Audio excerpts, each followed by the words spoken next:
This is the Patriot. Hey, this is Skylar. My name's the Devil's Rejects. I'm the big-time wrestling heavyweight champion, Flex Armstrong. I'm the Kennection.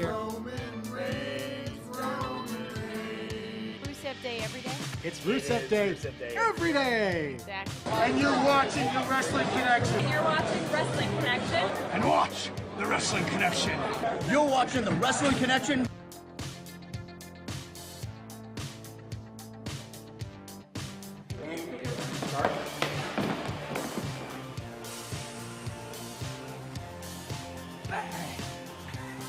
I hear that women gain immortality from licking the feet of babies. What? Say. Be connected, get connected, and stay connected, brothers. Allison. Hello, Allison, and welcome to the Be connected, get connected, stay connected. Let's get the big. Oh, of course, we have the official presentation. Thank you. Get connected, be evil, or die.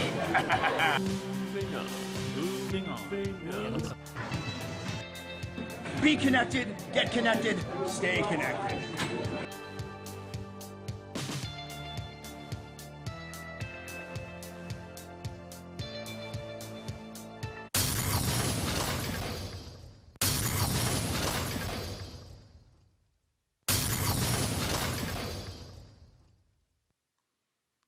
Hello, everybody, and welcome to episode 284 of the most must-see, award-winning talk show to ever hit Bedford Airways, or any airways for that matter. North, south, east, west, backwards, frontwards, sideways, directional. Any way you look at it, brought to you all around the world. The Wrestling Connection. I am your host, the consumer of wrestling knowledge, the literal breaker of Kens, the legacy of Team Kaufman, Dan Kaufman, here to deliver all the news you need to know in wrestling today. And we have our first today, because today we're talking about our first AEW pay-per-view.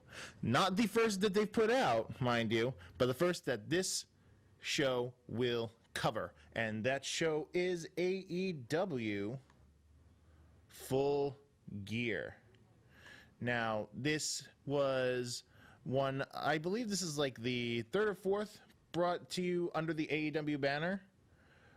But this is, I also do believe, the first pay-per-view that is going head-to-head with NXT. So, this was brought to you on last Saturday. So, this is a very recent pay-per-view. And the Wrestling Connection will try and balance this out a bit with the WWE stuff, because this is, even though we call this the Wrestling Connection, this is primarily a WWE talking area, because of the fact that it is by far the most popular. But considering the fact that WWE is going down in ratings and declining in terms of the product, in my opinion, and AEW is quickly on the rise, I feel AEW is definitely worth talking about.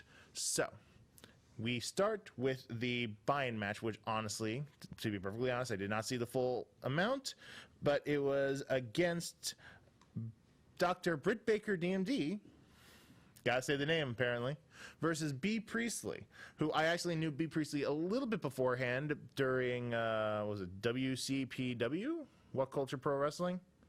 Before it changed to Defiant and all that stuff. But I got a quick glimpse of what B. Priestley was like, and she's pretty talented. And of course, it was always good seeing her wrestling with her now boyfriend, Will Ospreay. What little I caught of the match wasn't that great, honestly. In my opinion, it didn't seem like they had a lot of chemistry, especially near the end of a match where there really should be a lot more of it. But the big highlight of the match was actually after the match. After Dr. Britt Baker won, but while B. Priestley was beaten up in the middle of the ring, Brandy Rhodes comes out with Awesome Kong, demolishes what remains of B. Priestley, and then cuts a lock of her hair and sniffs it, and is now keeping it around like some kind of trophy. Which, spoilers for AEW Dynamite, she is apparently doing that with multiple female wrestlers. So, interesting, and we will see where we go from there. But we start off the main card with a great tag match, in my opinion. Proud and Powerful, Santana and Ortiz versus the Young Bucks, Matt and Nick Jackson. Now, if you're someone like myself who doesn't really watch a lot of Impact or Ring of Honor or stuff like that, and you want a good idea of what Santana and Ortiz are like, check this match out. This match made me very excited for the future aspects of these guys, because these two teams worked very well together. Santana and Ortiz have a lot they remind me a lot of what do they call it? The Mexicools in many aspects, where it's two guys doing crazy things, but not without rhyme or reason. The best example is, I believe Nick Jackson was being targeted by his leg many times, and they also went out and they messed with the Rock and Roll Express, who were sitting in the front row, and there was many times where they're trying to keep Nick away from Matt, and even when they did, still were able to get a few tags in, and they beat up Matt as well. It was actually very, back and forth for a while. You weren't sure who was going to win, until there was a moment for, I believe, the Meltzer driver, I believe it's called, where Matt's holding one of them up for the double team, and when Nick tried to jump on the ropes because his leg was being targeted, he could not perform the move. Therefore, the what would have been the finisher couldn't go off. So instead, there ends up being a moment where Nick Jackson's trying to hold his ground against both of them. Does pretty well until he gets caught, and he gets hit with the street sweeper for the win. But that wasn't the end of the match, because after that, the Rock and Roll Express, WWE legends, or just wrestling legends, I mean to say, actually come in, and one of them actually hits a freaking Canadian destroyer. That was impressive. A white-haired man showing he can destroy when he needs to. Well done. So great match. Absolutely check it out. Next up, we have what is I thought would have been the tiebreaker, but apparently this was not the tiebreaker. Apparently the tiebreaker happened on Dynamite. So this match between Hangman Adam Page and Pac, I can't call him what he likes to call himself, the roster Pac. A great showing, as is expected of these guys. Hangman Page, way more athletic than he gives him, that he looks like he can be, and Pac being exactly what his namesake says he would be. I'm down on my balls. And yes, I am saying it that way, therefore it doesn't get in trouble. But, there was some nice moves. There was a lot of times where Pac was getting around Page's offense, aka the buckshot lariat, was countered multiple times.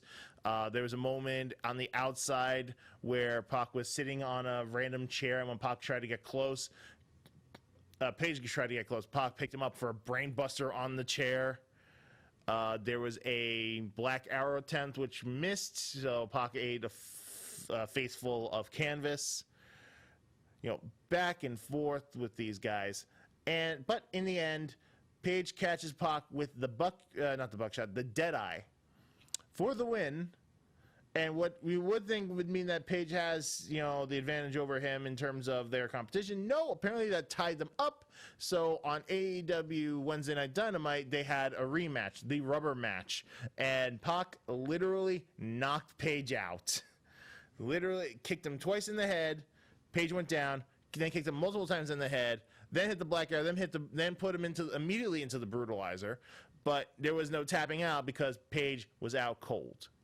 So the match is great, but it leaves a little bit of a sour taste in your mouth when you realize that it was just there to give Page a win, but not really put him over or anything. Because Pac gets it during TV taping. But even the TV match was great too. So I don't really know what you say there. If you're a fan of Pac, like my girlfriend Allison, 100%, check this out. If you're not a fan, or you've never heard of Pac, check this out. You need to see what Pac can do. If you've never heard of Adam Page, this is not a bad match to start knowing what he's like. you're going to start seeing a theme here. And that theme is where WWE is failing to make stars, make people really excited about guys coming up. AEW is doing it almost effortlessly, and it's very interesting to see. With maybe an exception here or there. And we're going to start that with Shawn Spears with Tully Blanchard in his corner versus Joey Janela. Now, we all know Shawn Spears, formerly known as Ty Dillinger in WWE, left as a babyface, came to AEW, and is now an outright heel. And he has Tully Blanchard, I believe, of the fabled Four Horsemen. And on the other side, you have Joey Janela, absolutely mostly well known for his hardcore stuff, you know, an alum of CCW. That's how you know. And the match was good. Absolutely was good, but the crowd, after, you know, dealing with the Page and Pac and the Santana Ortiz and Young Bucks match, this was their breather match. Not, you know, go to the bathroom, but, you know, catch your breath for things to come. Which, you know, it's a bit of a shame because there are a lot of good stuff in this match. Apparently, AEW is employing like a turnbuckle cam because there's a moment where Shawn Spears actually ties Joey Janela's hair in the tag rope for a few free shots in. And in order to get himself free, Janela literally yanks his hair out. Yikes. Oof. That looked pretty bad. Another one that happened, Shawn Spears showing how dastardly he is. Tully Blanchard interfering with the ref for Shawn Spears to undo the turnbuckle pad on the other side. So you'd think the point now is to get Janela into that turnbuckle. No, the ref then sees the turnbuckle to go and goes to fix it, which gives Spears enough time to have Tully Blanchard help him with an assisted pile driver on the outside. Yikes. Then throws him in for his dream, oh God, I almost called it the Dream Valley Driver. Death Valley Driver, the C4, for the win. Good match. Do not be surprised that the fans don't really pop for it as much as you'd expect. With all the guys that are wrestling and getting all these pops, the crowd's gonna tucker out a little bit. We know this with all pay-per-views. There's gonna be matches which, you know, you're just not gonna get the reaction you want. But even then, this match still got a few pops, just not as many as a lot of the other ones. Now, if we're talking about back and forth in terms of quality, I clicked on the thing. What are you doing? There we go. The triple threat tag match for the AEW Tag Championships between the champions, Scorpio Sky and Frankie Kazarian of SoCal Uncensored, SCU, versus the Lucha Brothers, Pentagon Jr. and Rey Fenix, and Private Party. I unfortunately do not know their individual names. I will be learning it after this match, though. Again, if you know nothing about these guys, remind yourselves that AEW just said, we are definitely putting an emphasis on tag teams. And with this, you know these guys now. With that said, the beginning of this match, for a good while, this is like a tale of two halves. The first half was clunky. I don't know why. For some reason, these guys were not really syncing up that well. There was a lot of botches, a lot of moves that seemed like they weren't that effective. They weren't hitting the proper notes. I noticed a lot of bulldog attempts where they were really flying over. There was a lot of kicks that weren't really connecting. A lot of the flips from the Lucha Brothers didn't seem to really hit as strongly as I know they could. That said, there is a certain part in the match where I believe the Lucha Brothers hit, I believe, a member of the Private Party with a a Doomsday device. Once that happens, the entire match changes, and everything is snug and concise and hits hard. There's a segment where everybody, literally everybody, starts jumping out of the ring into each other, which has, you know, a member of Private Party start doing like spinal tap fall essentially into everybody, and then Rey Fenix is like, yeah, okay, jumps onto a rope to bounce on another rope to bounce on another rope, and then does the same thing. I'm like, What are these guys? These watch the match just for the second part alone. If you know what I'm talking about the first part being pretty clunky, wait until you see the Doomsday device. Once you see that, then plant your butt and start watching. That is when the height that Private Party get on their moves is insane. I saw that shooting star press. That was way too high for one person to be able to perform. But in the end, with the Lucha Bros outside, SoCal Uncensored managed to hit their finisher on Private Party for the win. Now, once that happens, the Lucha Brothers come in, start cleaning house. They're mad that they didn't win. Then the lights go out, and it comes back up, and then there's two Pentagon Juniors. And then one of them attacks the other, hits him with a move known as the Fallen Angel, and then he takes off the mask to reveal it is the Fallen Angel himself, Christopher Daniels of SoCal Uncensored, back from injury. So now SCU, the tag champs, are at full strength. So Frankie Kazarian and Scorpio Sky, their names, while holding a lot of weight, does not hold anywhere near as much weight as Christopher Daniels. So it is good to see that Chris Daniels is back in AEW. So now we have probably a Freebird rule where all three of them are the champs. So that'll be very interesting to see who they have to take on next. Maybe Proud and Powerful. That'd be cool. And I don't know who the Lucha Bros would take on next. Maybe Lucha Bros and Private Party specifically? That's a great thing. All right, now for the only women's match on the main card, which is the women's champion Riho versus her tutor and mentor, Emi Sakura. So, Joshi Wrestling. It's difficult really to understand without a good amount of getting into. What do I say about this match? First thing I'll say is Emi Sakura came out dressed as Freddie Mercury with a mustache and everything. Riho is tiny. She is paper thin. Her stomps are amazing. Her knee strikes are amazing. Certain moves look really good. Everything else looks like they do no damage. It's a bit of a problem for me. I know I've watched enough women's wrestling. I know that there is amazing matches. This match was good, but not up to the quality I would hope. Until the final segments where there are some really good rolling pin to rolling pin to rolling pin. And Rio gets a really nice looking one, which involves like a tilt-a-whirls all over the place, and then rolls up Emi for the win. I can't really say much about this match except look for Riho's stomps.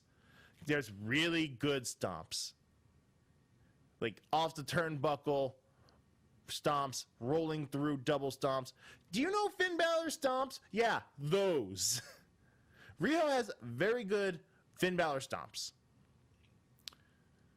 And running knee strikes to the face are really good. Other than that, I gotta watch more of her in order to get a feel. In the end, Riho defeats her mentor. The two of them kind of hug it out. There's no animosity between the two. So, there's not much really to say of that. I do have a lot to say about the next two matches. These are the final two matches.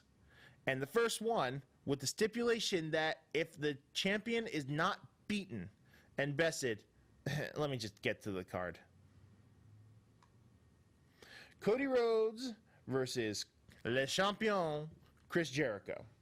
The stipulation is if Cody cannot defeat Chris Jericho and claim the AEW World title, Cody will never challenge for the belt again.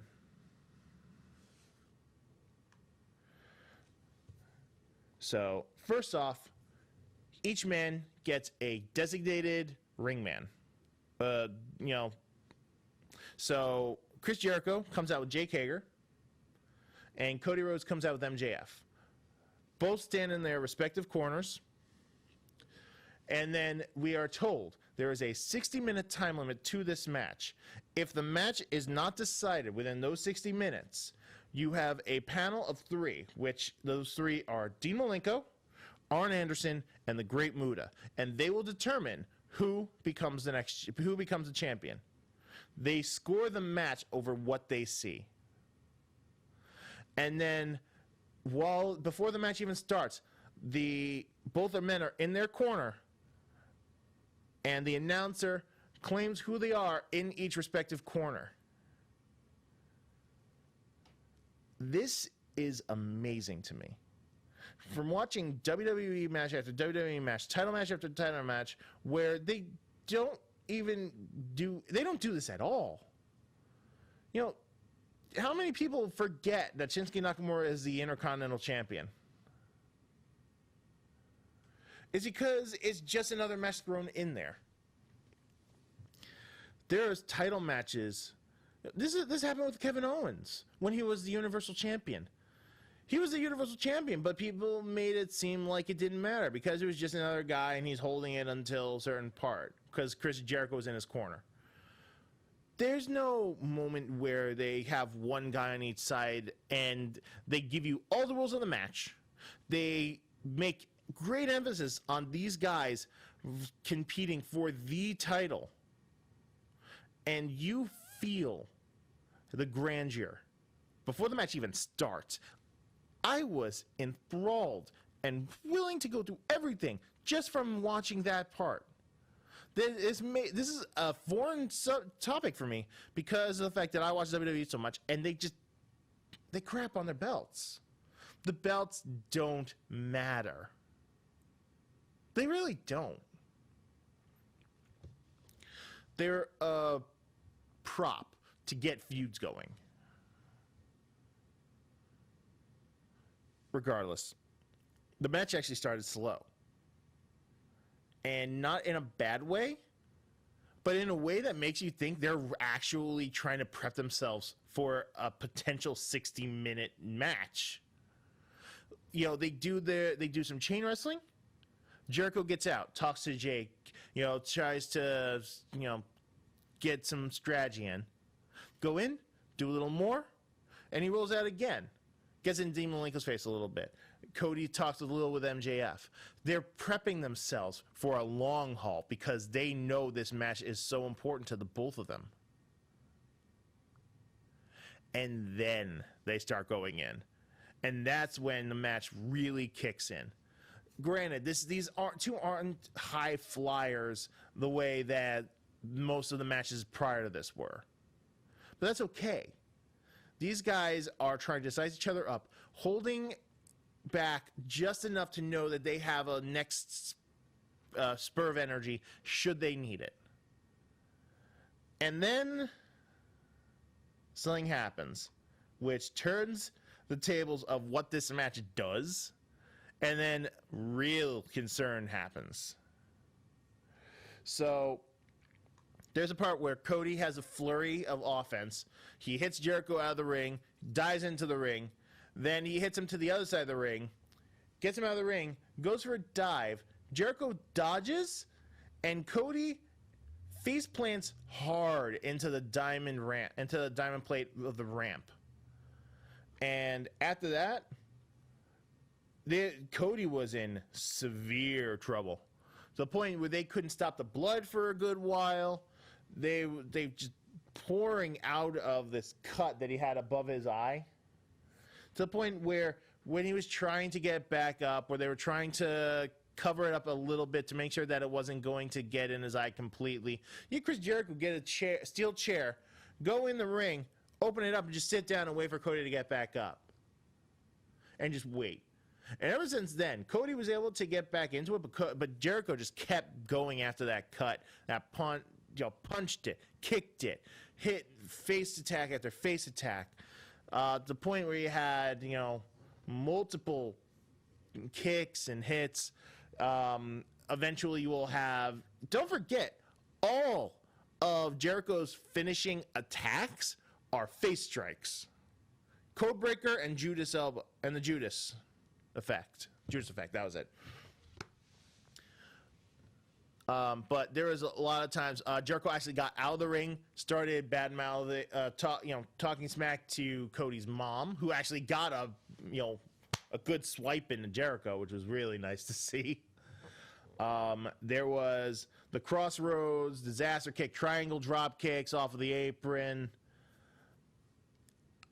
In the end, the way this match ended was very nice. So, first, you have Jericho get Cody into the walls of Jericho, which is really cool. Cody does manage to get himself to the ropes. The Judas elbow was hit, and they're protecting it because he fell into the ropes, so he couldn't be pinned properly.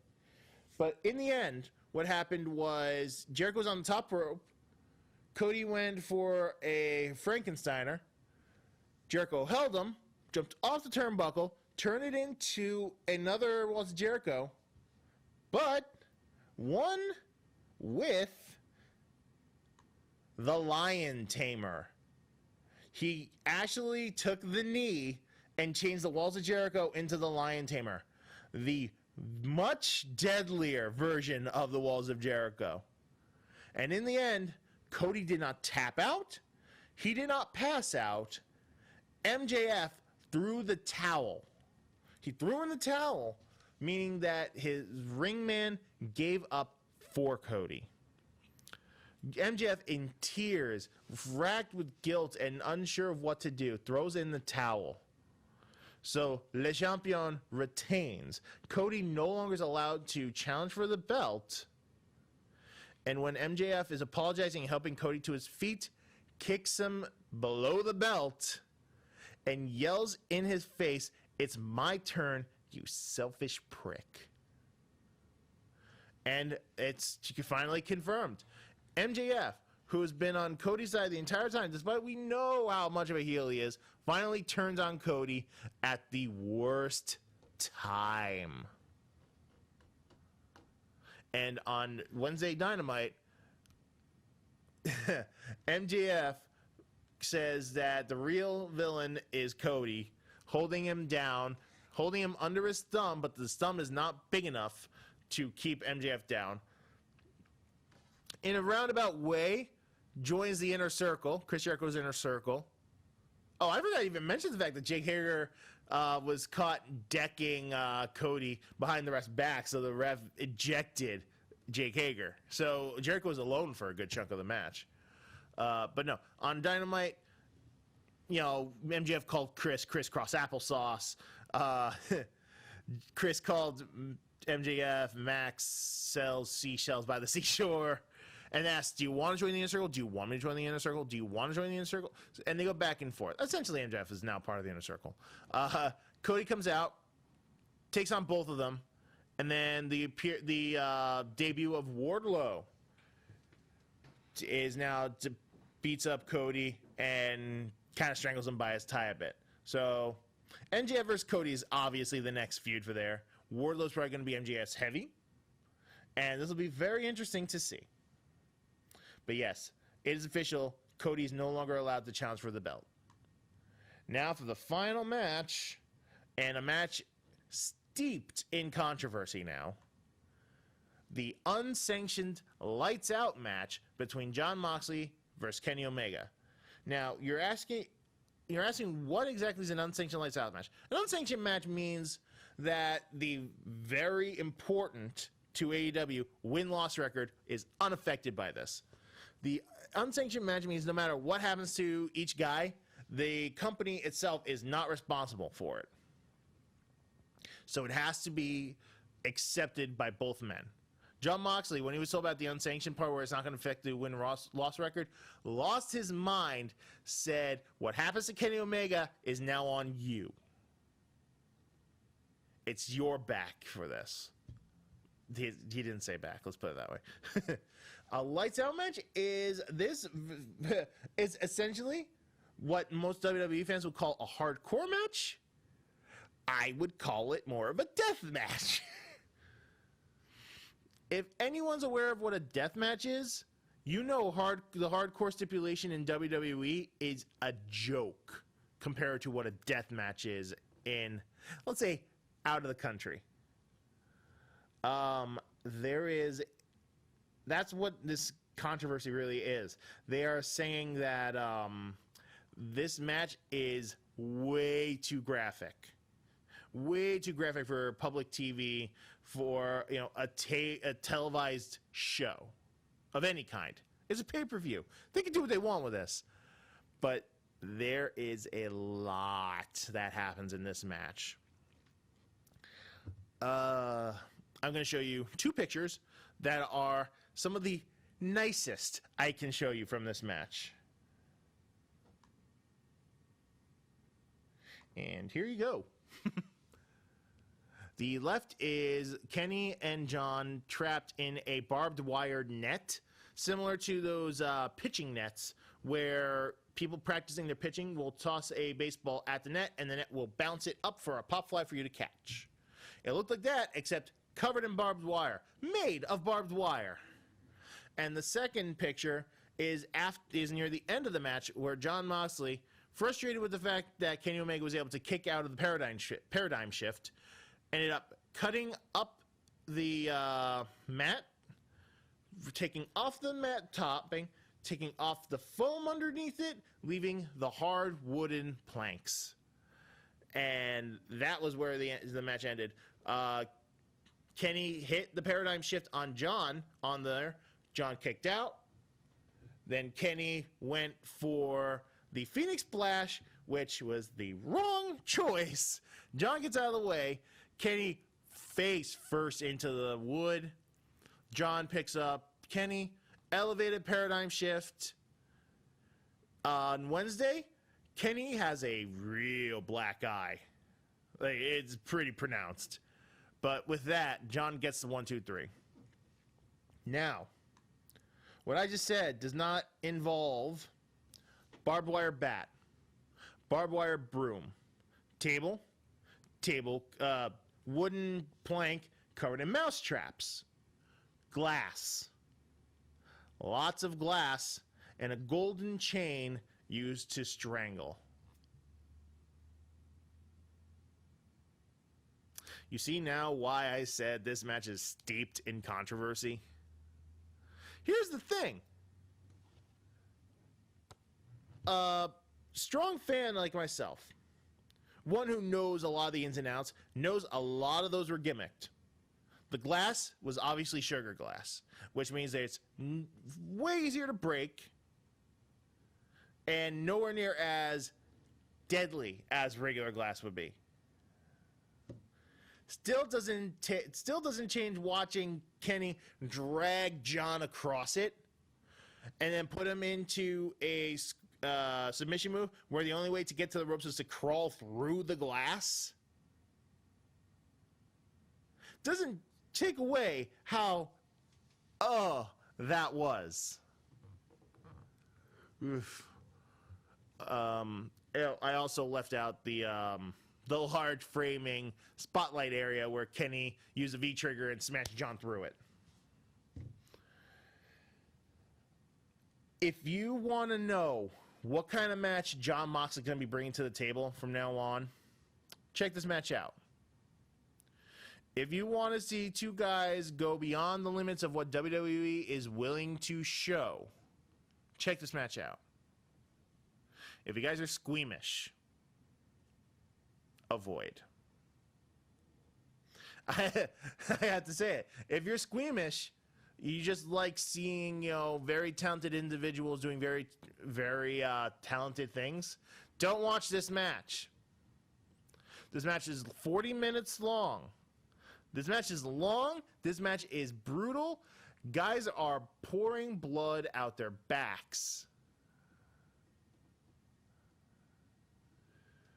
When I say barbed wire, it's not just a straight strike. There is gouging with it, all right?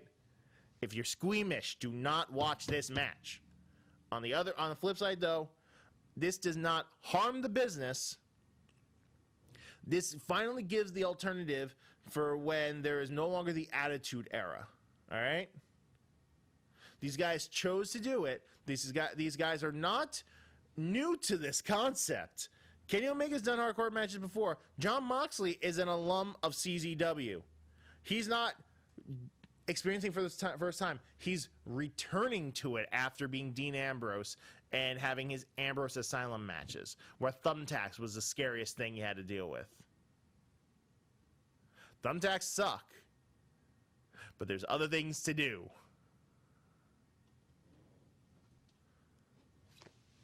So, my opinion on this match, doesn't hurt the business. If you're squeamish, don't watch it. But don't attack it just because it's not for you. You know, you want comedy instead of this? Watch Dynamite. There was a brawl between the Young Bucks and Proud and Powerful. And there's a part where I think it was Ortiz, I might be wrong on that, tossed one of the Young Bucks into the bathroom. And when the bathroom door flew open, Orange Cassidy was just standing there, just like, loudest pop of the night. You just see the guy go, like,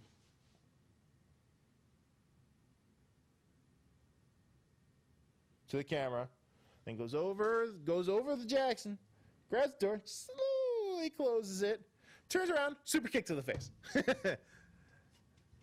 There's comedy here. But not everyone is looking for the comedy. Some guys want their blood. And these guys got it for them. The result of this now, Kenny Omega is not clear to wrestle. Jon Moxley had a very quick match against... I'm not gonna say his name. I'm gonna botch it. He oils himself up. That guy. He did have a match with Kenny Omega earlier. Oh, I feel bad. I can't remember his name. In the end, Jon Moxley got his win. Double checked to make sure that one counted towards his win-loss record, and then said that he has tons of respect for Kenny Omega. He feels that now there's going to be nobody in AEW who's going to have the ball to stand up to him, so he leaves an open challenge. And Darby Allin, later on, after winning his triple threat, says, I accept. So that'll be very interesting to see. And that was my coverage of AEW Full Gear. All in all, a great show. Definitely some things to work out. I feel the women's matches were a little lacking. They're going to have to work a little bit with pacing properly. Some matches felt a little long. Others felt they didn't really hit their stride until halfway through. And they're going to have to be aware that some reactions will not be what they want because of fatigue during a pay-per-view, which is to be expected.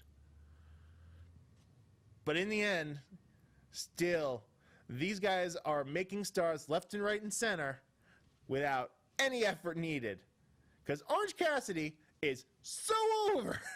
And I don't think his style of match, honestly, is going to make people gravitate towards him. He is literally an event guy just to show up and make people pop for him. They're Young Bucks, Page, Omega, Rhodes, all these guys know how to be stars. Proud and Powerful just showed up, and they are already super over with everybody. Pac knows how to be over. Joey Janela gets tons of pops. Luchasaurus returned on Dynamite, making Jurassic Express, again, the biggest thing. I'm excited. I am very excited for what AEW is going to be bringing in the future. And MJF is the biggest heel in AEW, and he barely needs to try. I didn't even mention the fan who just randomly chucked water at him after the match on Full Gear. But in the end, thank you everybody for tuning in. If you ask me what you should watch between AEW and NXT, watch AEW. I'm not saying don't watch NXT. I'm saying NXT is taped on the WWE Network. You can just go and watch that later. You don't have to say one is better than the other. I'm saying watch them both and pick what you'd like. WWE has the tenure, but AEW is making stars. And I am not going to be shocked if we know the names of certain guys more than WWE ones now. Nakazawa. It was Nakazawa, I'm pretty sure. I could be wrong. I apologize if I am, but I'm pretty sure it's Nakazawa. All right, I'm losing chopper here. I will see you guys next time for episode 285. Until then, be connected, get connected, stay connected. Moving into high gear, folks.